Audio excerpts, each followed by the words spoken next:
Assalamualaikum warahmatullahi wabarakatuh.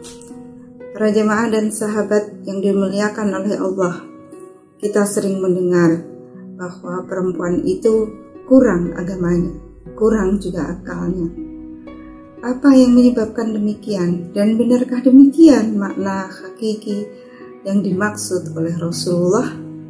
Rasulullah memang pernah bersabda bahwa watam kusul layali ma tusolli wa tuftiru fi Ramadan fahadha nuqsanuddin. Karena mereka itu perempuan, kurang akalnya sebab pada malam-malam mereka tidak bersolat atau tidak beribadah, dan ketika Ramadan mereka tidak berpuasa. Hadis ini sebenarnya diriwayatkan Imam Bukhari dan salah satu sanadnya dari Abdullah bin Umar dalam bentuk yang panjang, termasuk tentang kesaksian perempuan, kemudian mengapa ada anggapan perempuan banyak tinggal di neraka dan sebagainya. Tapi saya ingin menggarisbawahi tentang kurangnya agama karena perempuan sedang haid ataupun nifas. Benarkah memang kurang agamanya karena hal yang bersifat fitrah atau biologis dan kurang disebabkan karena kurang ibadahnya? Mari kita telah bersama-sama. Ibadah bukan hanya sholat dan puasa tentu saja. Seorang perempuan yang sedang berhadas besar, sedang haid maupun sedang nifas, memang tidak diperbolehkan untuk puasa dan juga tidak boleh mengerjakan sholat dan juga membaca Al-Quran. Tetapi ada banyak sekali amal-amal kebaikan yang bisa dilakukan. Apa saja itu, hai sahabat dan jemaah? Pertama, kita semua bisa melakukan atau mencari atau belajar dengan maksud mencari ilmu itu. Mencari ilmu adalah ibadah yang sangat besar, karena dengan bimbingan guru, dengan mengaji baik di majelis taklim yang melibatkan banyak orang, ataupun kita datang berguru dengan menyimak dengan guru yang sudah kita ketahui jelas, ya, tidak asal mencari guru, kita bisa mempunyai pengetahuan yang baik, kita bisa mempunyai pengetahuan, dan ilmu ini adalah sesuatu yang luar biasa. Maka dalam salah satu hadis yang lain yang diriwayatkan oleh Imam Dailami, beliau Rasulullah bersabda, ta'allamul ilma fa inna ta'allamuhu lillahi khasyah wa talabuhu ibadah wa madrasatuhu tasbih wal bahsu anhu jihad. Belajarlah ilmu, karena sesungguhnya belajar karena Allah adalah suatu bentuk ketakwaan.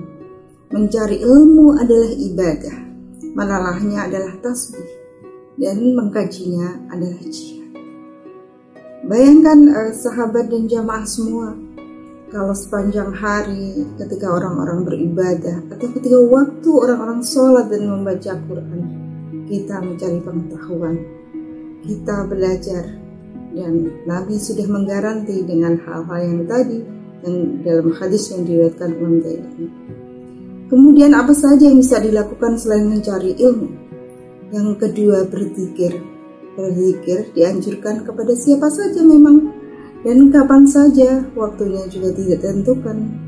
Lebih banyak berzikir tentu lebih bagus, ya, karena orang berzikir itu mendekatkan dirinya kepada Allah, karena zikir itu seperti keadaan antara hidup dan mati, saking dekatnya kita kepada Allah. Zikir bisa membaca tasbih, bisa membaca tahmid, bisa takbir, qalqalah, dan yang lain-lain. Tentu juga dalam keadaan seperti suasana di bulan ini, suasana Ramadan di mana orang mengharap Lailatul Qadar, kita tidak usah sedih karena kita tidak bisa berpuasa dan sholat, karena zikir adalah sebaik-baik perbuatan juga. Dalam salah satu hadis Sayyidatina Aisyah pernah bertanya, kalau aku bertemu Lailatul Qadar, doa apa yang aku baca wahai Rasulullah? Dan Rasulullah maksud saya menjawab, bacalah doa. Dan doa ini kerap dilafalkan ya ketika kita sedang membaca tahlil dan yang lainnya.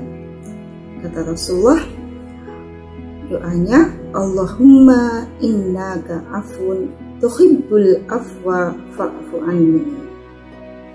Bacalah doa ini sebanyak-banyaknya sebagai zikir, terutama ketika malam Lailatul Qadar tiba, dan tentu saja itu merupakan rahasia Allah tanggal. Kemudian amal yang ketiga selain belajar dan berzikir itu adalah doa. Kita tahu doa adalah salah satu kekuatan orang muslim. Doa adalah mukhul ibadah atau otak dari ibadah. Doa bisa dilafadzkan dalam bahasa apa saja.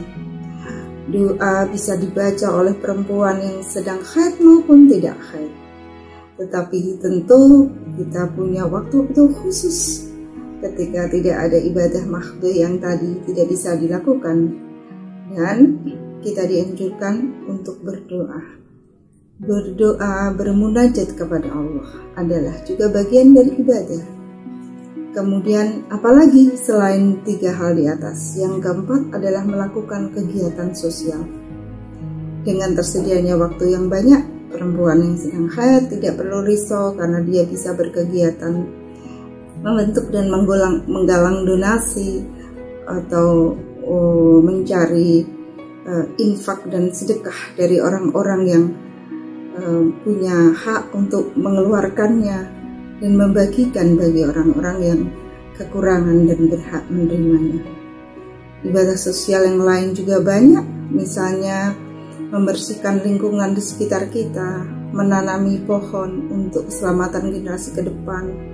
Dan yang paling dekat juga adalah bagaimana kita mengisi dengan keluarga, dengan orang-orang yang terdekat kita, terutama pada suasana Ramadan saat ini. Kita bisa menggembirakan mereka dengan memasak. Kalau kita pekerja, kita dengan sungguh-sungguh bekerja dan menghidangkan kepada mereka makanan yang halal dan thayyib.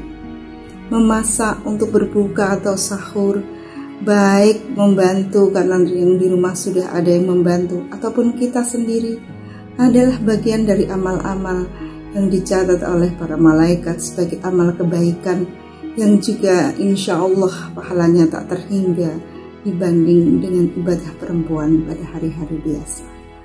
Jadi mari kita beribadah sebanyak-banyaknya dengan mengerjakan hal-hal yang baik di atas.